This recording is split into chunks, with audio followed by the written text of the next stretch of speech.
إلى حضرة نبينا محمد صلى الله عليه وسلم وعلى آله وصحبه وسلم وخصوصا إلى وسلم.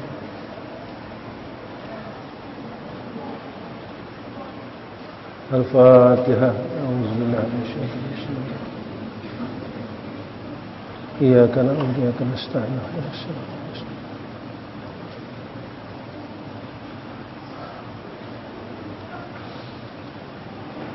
Assalamualaikum warahmatullahi wabarakatuh.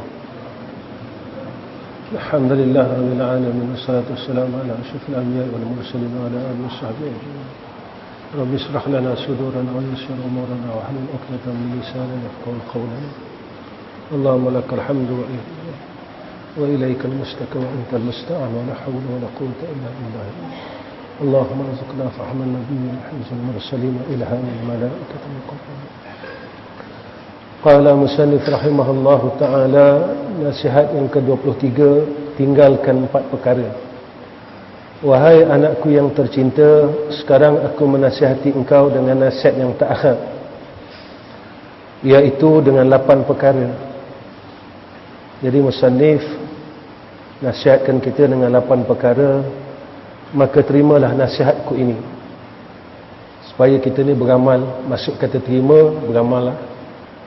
Supaya ilmu yang ada pada dirimu itu tidak menjadi hujah untuk kemudaratan kau pada hari qiyamah nanti.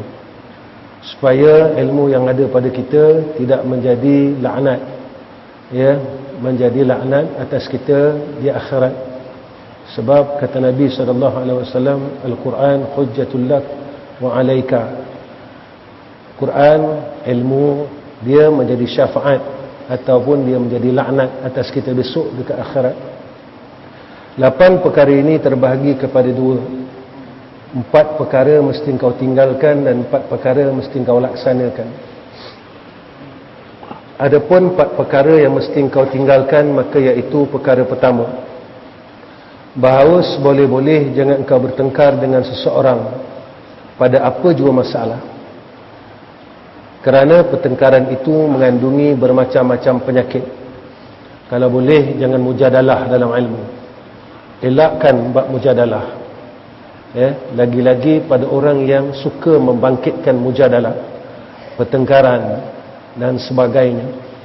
Ya, yakni mujadalah dalam ilmu dan sebagainya. Khususnya dalam ilmu kita disuruh muzakarah, bukannya mujadalah, kita bertengkar, ya, sehingga kita nak membangkitkan siapa benar, siapa menang, siapa kalah. Ya, Islam ataupun syarak pada ilmu tasawuf tidak membenarkan perkara itu, kerana ia boleh mengundang banyak penyakit, ya, penyakit, ya, sombong dalam diri, penyakit hendak menonjolkan diri siapa yang paling banyak hujah. Dosanya jauh lebih besar daripada faedahnya. Kecelakaan mujadalah, pertengkaran ini, mudaratnya lebih besar daripada manfaat. Jadi tinggalkan. Jika mudarat itu lebih besar daripada manfaat, tinggalkan. Tiap-tiap perkara yang mudaratnya lebih besar daripada manfaat, tinggalkan. Kerana pertengkaran itu punca segala perangai yang jahat. Ya, kerana ia menjadi punca akan sifat mazmumah, seperti riak. Kita mula nak tunjukkan ilmu kita, nak tunjukkan diri kita dan sebagainya. Hasad, mula akan ada hasad, ya, ada hasad, ada dengki, ya. Dan dia muncul ini hasad dan dengki pada banyak perkara. Ya, pada banyak perkara. Sebab syaitan ini memang kerjanya dia menipu anak Adam. Macam mana dia nak selewengkan kita daripada jalan keikhlasan, jalan kebenaran. Ya, sebab itu kita kena berhati-hati. Sebab itu orang yang berilmu, salah satu yang disebut oleh Imam Ghazali rahimahullahu ta'ala, ilmu yang bermanfaat, iaitu orang yang mengenal akan tipu daya. Dia mengenal akan tipu daya yang boleh membatalkan amalan. yang boleh membatalkan faedah-faedah akhirat. Ini orang alim, orang yang ada ilmu yang manfaat, bukan orang yang ada ilmu, orang yang pandai berhujah, orang yang pandai bercakap, orang yang petah, tetapi orang yang berilmu, yang mempunyai ilmu yang manfaat. Kata Imam Al-Ghazali rahimahullahu ta'ala, orang yang dapat mengenal akan tipu daya yang membatalkan akan faedah akhirah. Baik, permusuhan dan merasa bangga dengan kemampuan diri sendiri, maka hasil daripada mujadalah kita akan mendatangkan rasa bangga dengan kemampuan diri kita. Kalau kita orang alim, kita akan rasa bangga dengan kemampuan ilmu kita dan sebagainya. Dan yang lain-lain lagi. Jikalau engkau pada satu hari terheret kepada kancah pertengkaran antara engkau dengan orang lain atau dengan sekumpulan orang, dan adalah niat yang ada di hatimu untuk menzahirkan kebenaran, supaya kebenaran itu tidak hilang, maka bolehlah engkau berbuat demikian. Tetapi kalau benar niat di hatimu itu untuk menzahirkan kebenaran, maka di sana ada dua tanda. Pertama, bahawa engkau tidak membezakan sama ada kebenaran itu nanti tersingkap melalui lidahmu atau lidah orang lain daripadamu.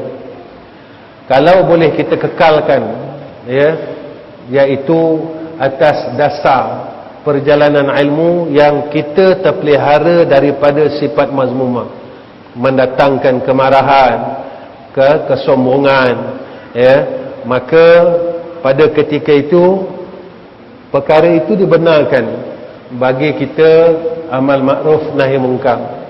Amal makruf nahi mungkar.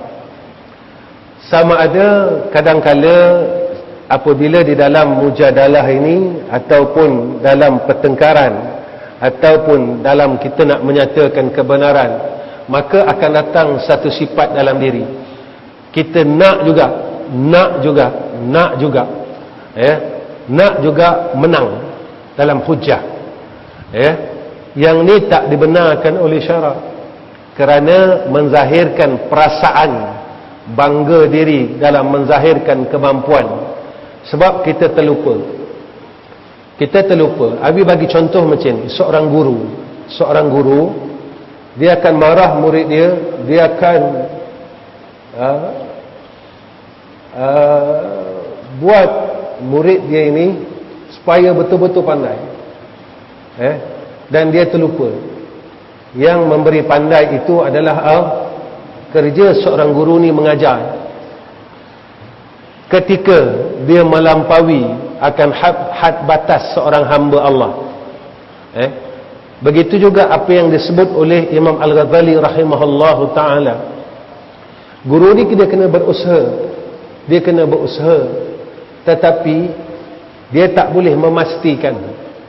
Betul, kadang orang tanya dengan Nabi, apa hala tuju madrasah ini? Nabi jawab senang. Hala tuju madrasah ini iaitu menuju ke yaumul akhirah. Ini hala tuju madrasah. Orang tanya Nabi, pelajar Nabi graduate tak? Nabi kata penilaian graduate atau tidak graduate itu pada salahnya. Kalau mereka salah, mereka graduate. Tapi kalau mereka tidak salah, mereka tidak graduate. Kalau kita tanya apa natijah seorang hafiz, natijah dia salah. Apa natijah seorang alim? Salah. Ini yang Allah nyatakan dalam Al-Quran, innama yakhshallaha min ibadihi al-ulama, bahawasanya orang yang bertakwa itu adalah di kalangan orang yang berilmu.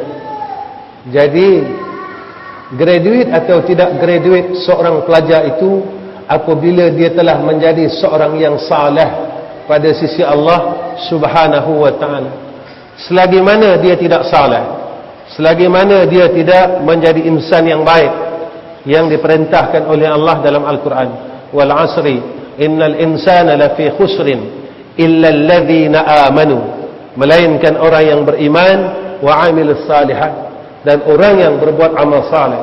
Tentunya orang yang beriman ini didahului dengan ilmu, dan orang yang berbuat amal saleh ini didahului dengan ilmu.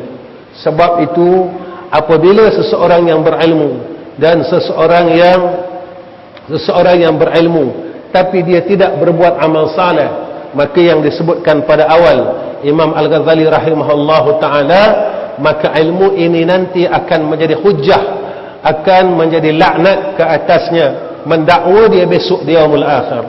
Sebab itu Allah misalkan orang yang berilmu tidak beramal dengan ilmunya, apa yang Allah sebut dalam Al-Quran, mathalul ladzina hummilut tawrata thumma lam yahmiluha kamathalil himari yahmilu asfara. Allah meletakkan orang yang ada ilmu tapi dia tidak beramal dengan ilmunya seperti mana seekor keldai.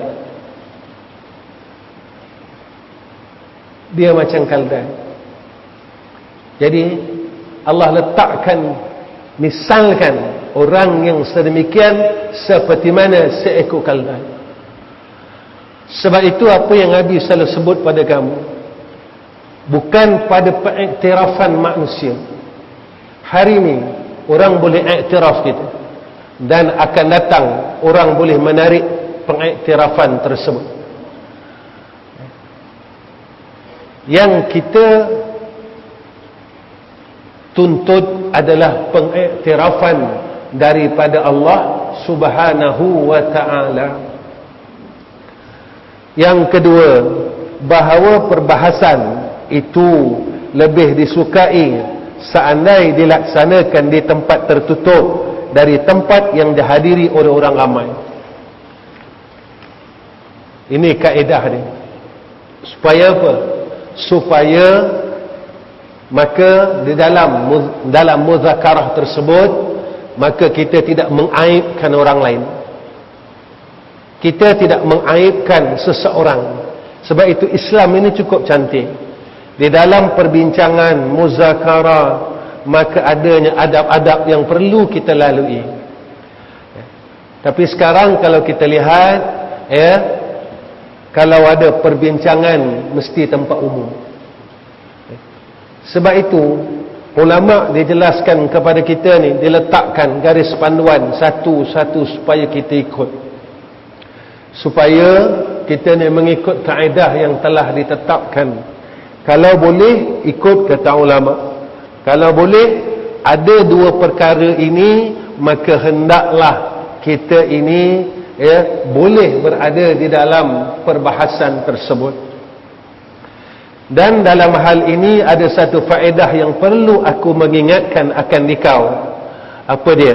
Iaitu, ketahuilah bahawasanya menimbulkan satu kemusykilan pada satu masalah itu sama halnya dengan menunjukkan penyakit hati kepada seorang doktor. Apabila kita menimbulkan satu kemusykilan pada satu masalah, sama dengan kita menunjukkan penyakit kita pada seorang doktor, dan jawapan yang diberikan kepada kemusykilan tersebut sama pula halnya dengan usaha yang dibuat untuk merawat penyakit itu. Sebab itu kadang-kadang bila kita ada masalah, kita jumpa doktor ni, kita sakit, doktor ni bagi pandangan mengikut ilmunya. Kita pergi klinik satu lagi, doktor ini akan beri pandangan mengikut kadar ilmunya. Begitu juga apabila kita ada masalah, pada ketika itu kita melihat, kita jumpa dengan seseorang, lalu ia memberikan jawapan mengikut kadar ilmunya. Kita jumpa orang ini. Sebab itu kalau masalah ini berkisar, berkitar, berpusing pada masalah fiqh, sebab itu kadang-kala kita mendapat jawapan yang agak berbeza-beza, kerana masalah fiqh ini terlalu banyak khilafnya. Maka di sini pandangan ulama ini begini pandangannya, dan begini pandangannya. Sebab itu kita sebagai orang yang sebagai seorang penuntut ilmu, dalam adab ilmu, kita tidak boleh untuk menyatakan, saya tanya dengan guru ni macam ni ustaz, saya tanya dengan guru ni macam ni ustaz. Jangan. Dan ini adalah adabnya, selagi pandangannya tidak terkeluar daripada syarak. Ini kunci dia. Selagi pandangannya tidak terkeluar daripada syarak. Sebab itu dalam masalah ijtihad, maka ijtihad seseorang tidak boleh membatalkan ijtihad yang lain. Tetapi kadang-kala masyarakat ataupun kita sebagai penuntut ilmu, kita suka bergaduh dalam masalah yang khilaf. Ini kaedah ijtihad. Sesuatu ijtihad tidak boleh menasahkan ijtihad yang lain. Sebab itu di dalam fiqh adanya ijtihad Syekh Ibn Hajar, adanya ijtihad Syekh Ramli, adanya ijtihad Imam An-Nawawi.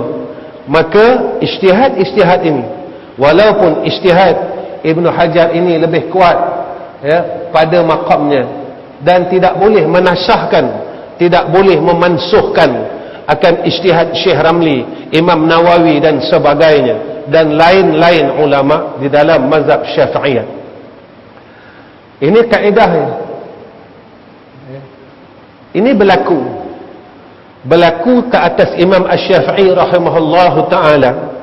Imam Asy-Syafi'i berkata kepada gurunya Imam Malik, dia cakap dengan Imam Malik, kata Imam Syafi'i, rezeki ni mesti didapat dengan cara usaha dan ikhtiar. Imam Malik tak. Imam Malik kata rezeki ni telah ditentukan oleh Allah dan dia tetap akan dikurniakan oleh Allah walaupun tanpa usaha dan ikhtiar. Maka Imam Asy-Syafi'i meminta izin kepada Imam Malik, hari ini aku nak minta izin tak belajar, dia kata. Jadi Imam Asy-Syafi'i bekerja di sebuah ladang anggur dari pagi sehingga petang, dan petang dia mendapat upah daripada pekerjaannya, iaitu sebakul anggur. Lalu dia bawa bertemu dengan Imam Malik rahimahullahu ta'ala. Dia cakap dengan Imam Malik, betul tak pendapat aku? Rezeki ni akan dapat setelah berusaha. Lalu Imam Asy-Syafi'i rahimahullahu ta'ala memberikan kepada Imam Malik, dan dia mempelawa Imam Malik untuk makan anggur tersebut. Lalu Imam Malik ketawa. Kata Imam Malik kepada Imam Asy-Syafi'i rahimahullahu ta'ala, benar tak apa pendapat aku? Yang mana aku tidak bekerja, aku cuma mengajar daripada pagi sehingga petang, tetapi rezeki yang Allah Ta'ala tetapkan kepada aku sebakul anggur tetap aku perolehi, tanpa aku bekerja sebagai seorang pemetik anggur.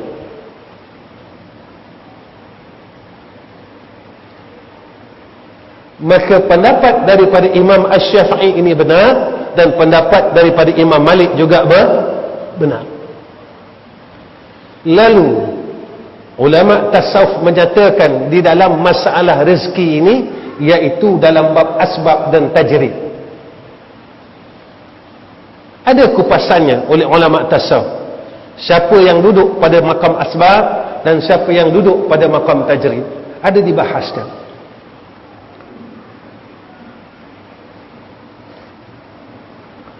Dan ketahuilah bahawasanya orang yang jahil itu ialah orang yang sakit hatinya, dan para ulama adalah sebagai doktor yang pandai mengubati.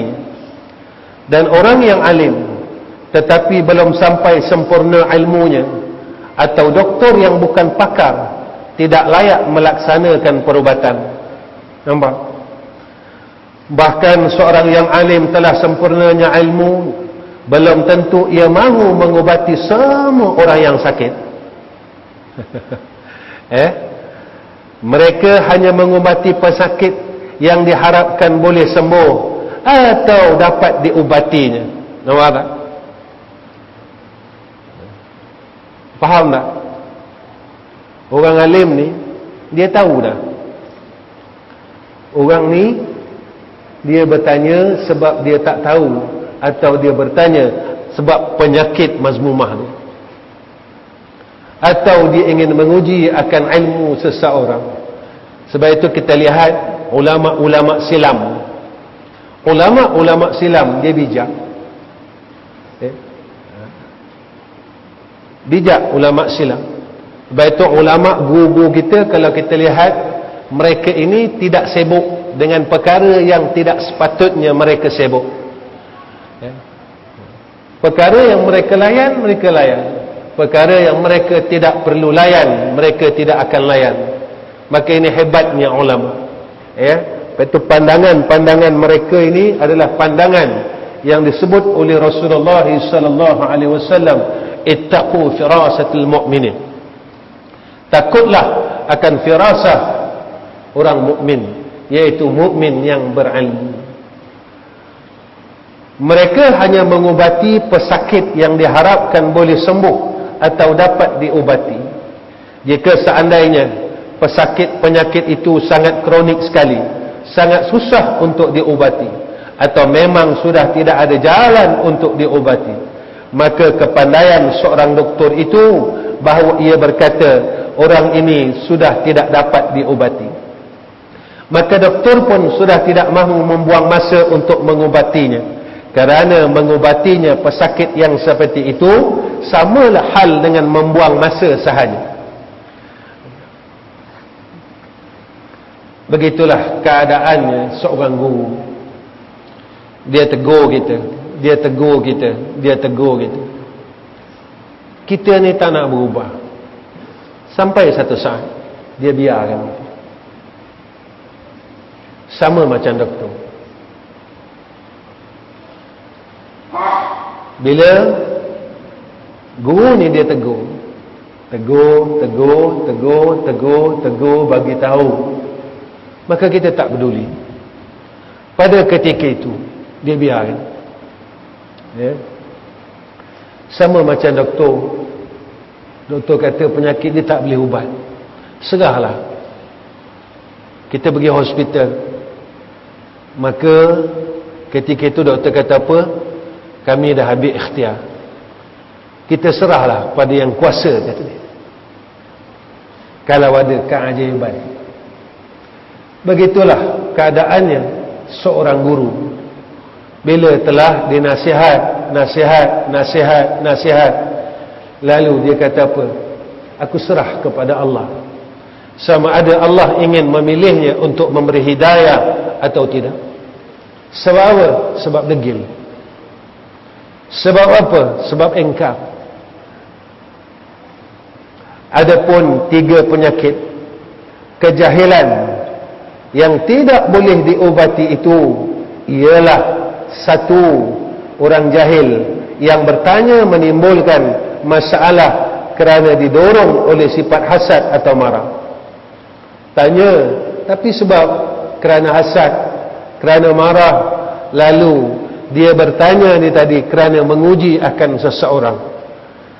Orang yang seperti ini, dia kalau engkau berikan kepadanya jawapan yang paling baik dan yang paling fasih dan paling nyata, maka sebenarnya jawapan itu hanya menimbulkan kemarahan dan permusuhan serta kedengkian sahaja. Maka yang paling baik orang seperti ini bahawa engkau tidak perlu menjawabnya. Bukanlah telah disebutkan dalam sebuah syair. Golongan ini bagilah jawapan yang paling sahih. Tetap akan ada lagi, kerana masalah kemuskilan yang ditimbulkan bukan atas dasar agama, bukan atas dasar kebenaran, tapi atas dasar nafsunya, atas dasar mazmumah. Apa kata syair? Kullul adawati qad turja izalatuha illa adawat man adaka an hasadi. Segala permusuhan itu adalah diharapkan akan hilangnya, kecuali permusuhan yang ditimbulkan daripada orang hasad kepada engkau. Orang hasad ini dia akan timbul masalah, supaya kita yang menerima ini menjadi orang jahat macam dia. Kita ni jadi orang jahat macam dia. Jadi dia timbulkan kerana perangai hasadnya. Baik. Jadi kalau layan orang gila, jadi gila. Jadi jangan jadi orang gila. Jadi ada perbezaan di antara orang gila dan orang yang waras. Faham? Layan orang gila jadi siapa usik orang gila, dia sebenarnya sebab orang gila tak pernah usik kita.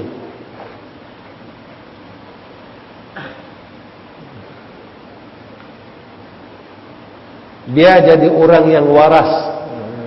Baik. Maka sayugia.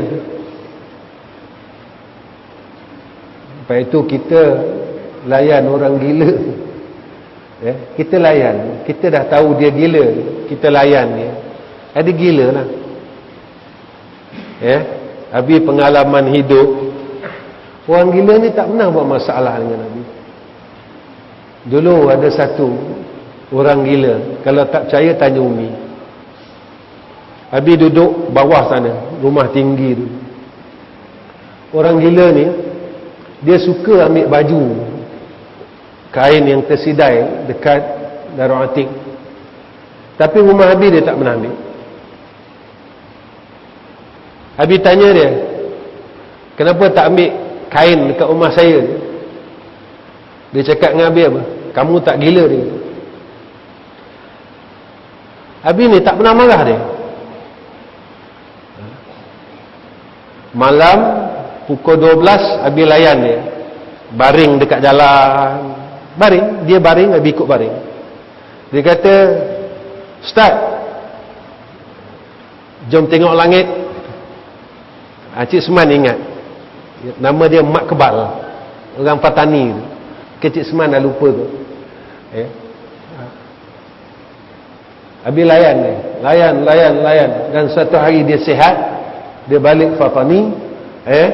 Bila Habib tanya dengan kawan-kawannya, tak nak ke jumpa Habib, dia kata apa? Saya malu. Dia kata, saya malu apa yang Habib dah buat dekat saya di Darul Atiq pada sekitar tahun 80-an.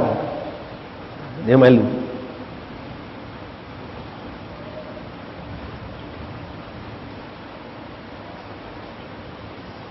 Dulu orang gila Darul Atiq ni banyak, ada 10 tak silap. Sekarang ni dah tak banyak, ada 4 orang. Tapi dah nak ada orang gila baru.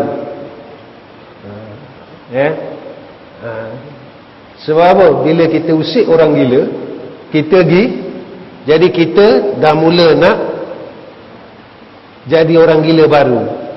Tapi orang gila ni lah yang pakai motor. Orang gila ni lah yang zikir. Hebat juga ada orang gila zikir. Alhamdulillah. Pak Yo tak pernah kacau Habib. Tak pernah. Alhamdulillah.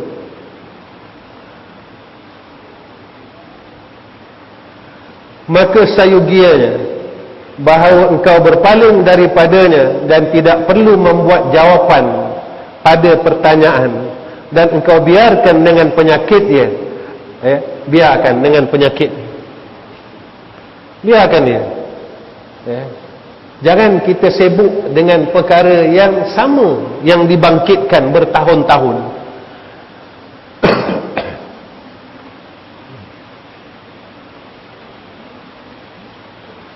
Di mana-mana sekarang, di mana-mana negara, sekumpulan manusia ini, dia membangkitkan perkara yang sama puluhan tahun.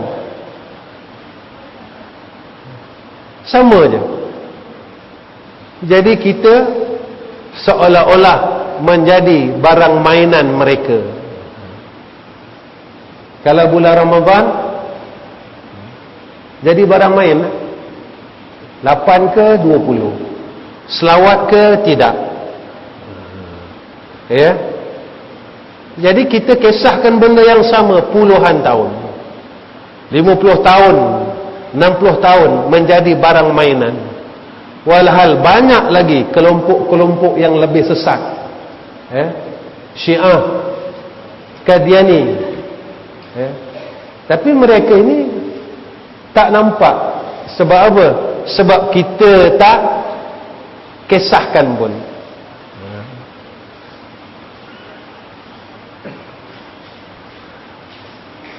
Jadi nasihat Abi lah, nasihat Abi, perkemaskanlah diri sendiri, janganlah kita melayan perkara yang sama puluhan tahun. Puluhan tahun kita seolah-olah menjadi barang mainannya. Puluhan tahun yang dikisahkan perkara yang sama, lafaznya, talqin, benda sama. Talqin di kubur, jadi benda sama. Kalau tazkirah di kubur tak apa, talqin tak boleh, tazkirah boleh. Jadi benda sama. Jadi kita berpusing-pusing sibuk hal yang sama, buat tak peduli je lah.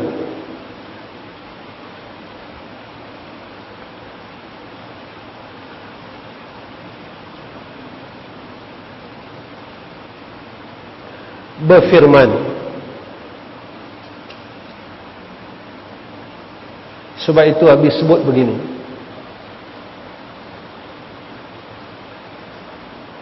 kita tak cakap Allah bertempat, tapi kita buat Allah bertempat.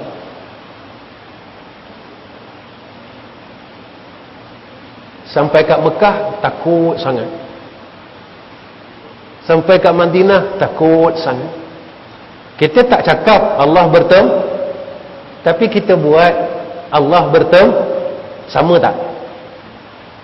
Tak cakap buat, orang ni cakap buat, sama tak? Sama. Samalah.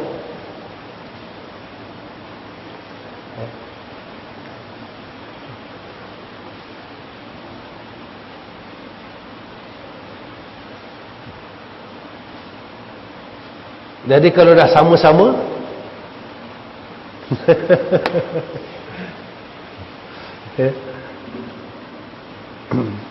masa Abi duduk di Mekah dulu, benda sama juga, benda yang sama, pusing sehinggalah tahun 2022. Jadi sebab itu Abi tak layan, berfirman Allah Subhanahu wa ta'ala, fa'arid an man tawalla an dhikrina wa lam yurid illa al-hayat ad-dunya.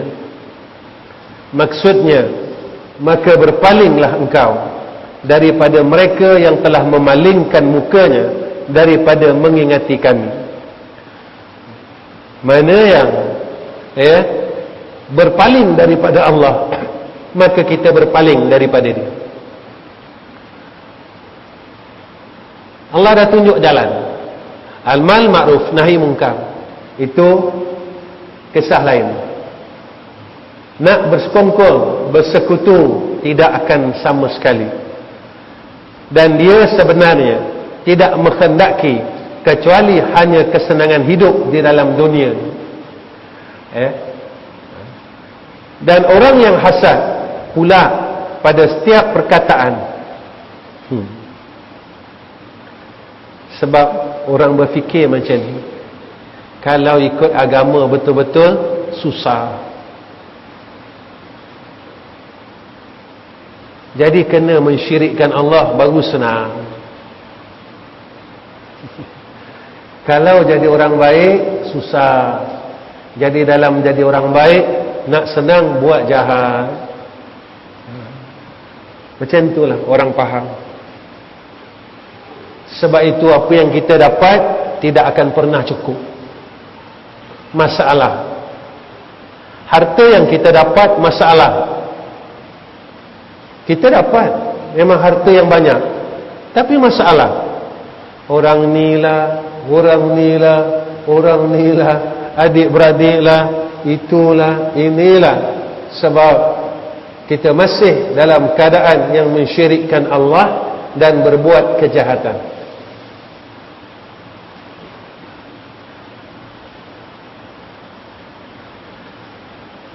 Dan perbuatan selalu menyalakan api yang menghanguskan pahala amalan. Orang hasad, maka ketika itu habis amal baiknya. Habis. Baru ni orang tanya, Ustaz, tadi pun Muhammad tanya, dua soalan yang berbeza. Muhammad tanya tadi apa dia? Ustaz, pelajar Darul Atik ni tak keluar ke jadi imam tarawih? Abi kata tak ada, daripada dulu. Sebab Abi tak didik untuk kamu cari duit.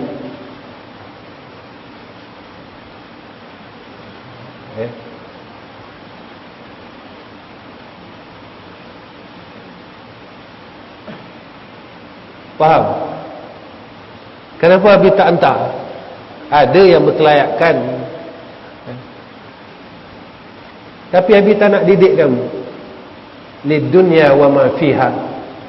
Sebab apa kata Nabi sallallahu alaihi wasallam, orang yang belajar dan orang yang mengajar, orang yang mengajar dan orang yang belajar, rezekinya telah dijamin oleh Allah. Asalnya memang jadi imam, tapi bila dah dapat sagwati, maka tiap-tiap tahun berkehendak untuk jadi imam. Bila orang tak pilih, maka jadi hasad. Kenapa tahun ni ustaz tak pilih? Ustaz pilih orang lain. Datang tak? Datang tak hasad Muhammad? Maka hasil daripada yang kita tunjukkan, dia jadi jahat. Maka melihat kepada aqibah, bukan melihat kepada amalan, tapi melihat daripada aqibah amalan tersebut. Begitu juga orang tanya dia, madrasah ni tak ada ke pergi buka puasa dekat luar, kat hotel ke, dekat mana-mana ke? Habis kata tak ada. Siapa yang nak bagi buka puasa, ahlan di madrasah. Nak bawa keluar, minta maaf. Sebab apa? Di luar pun makan ayam, dalam madrasah pun makan ayam. Cuma tempat makan yang berbeza. Makan di hotel ada kerusi, makan di madrasah pakai bersila, tak ada kerusi. Itu ada satu hamba Allah, satu syarikat, tanya Abi, boleh tak kami buka puasa di sini dengan staf? Boleh? Abi kata, hari apa Ustaz? Ikutlah hari awak. Ikutlah hari awak. Senangnya Ustaz? Memanglah senang. Tak kisah hari apa Ustaz? Tak kisah. Sebab madrasah kami tak ada orang yang nak buka puasa ke kami. Jadi tak kisahlah hari apa. Jadi senang tak? Senang Ustaz. Madrasah lain sampai tolak-tolak Ustaz. Sampai tolak. Kami nak bagi makan tolak. Madrasah Ustaz senang. Bila kita buat kerana Allah senang. Mana ada urusan susah dengan Allah Ta'ala? Ada tak? Mana ada? Cuma kita saja susah untuk berurusan dengan Allah.